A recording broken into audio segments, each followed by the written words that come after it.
Welcome to the Learning Pines YouTube. We hope this video helps. You start by opening Zbrush and loading the tool you'll work on.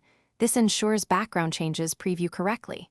Next, set the document size. Use 16:9 for video or a custom pixel dimension, because canvas ratio affects background tiling and render framing. Once done, disable unwanted UI overlays so you see the full background area.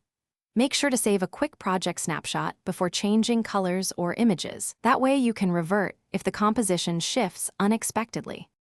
Now, switch to Draw and Render settings to control how the background interacts with your model. This is crucial so lighting and shadows read naturally. You can pick a flat color via Draw Background Color or load an image as a texture and assign it to the document background. That gives depth behind your model. Once you apply a texture, tweak render properties, ambient and shadow strength, because matching tonal balance prevents the subject from looking pasted on. Preview in real time and iterate until it reads integrated. Finish by choosing Render Best or your preferred render mode, because final quality depends on render settings. Then export via Document Export in PNG or PSD for compositing. Make sure to check edges and perspective.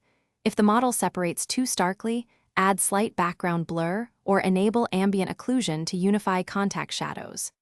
If something goes wrong, immediately reload your snapshot or reset the document settings. Doing so restores prior values without redoing complex lighting. Thanks for watching. Consider subscribing if we helped you.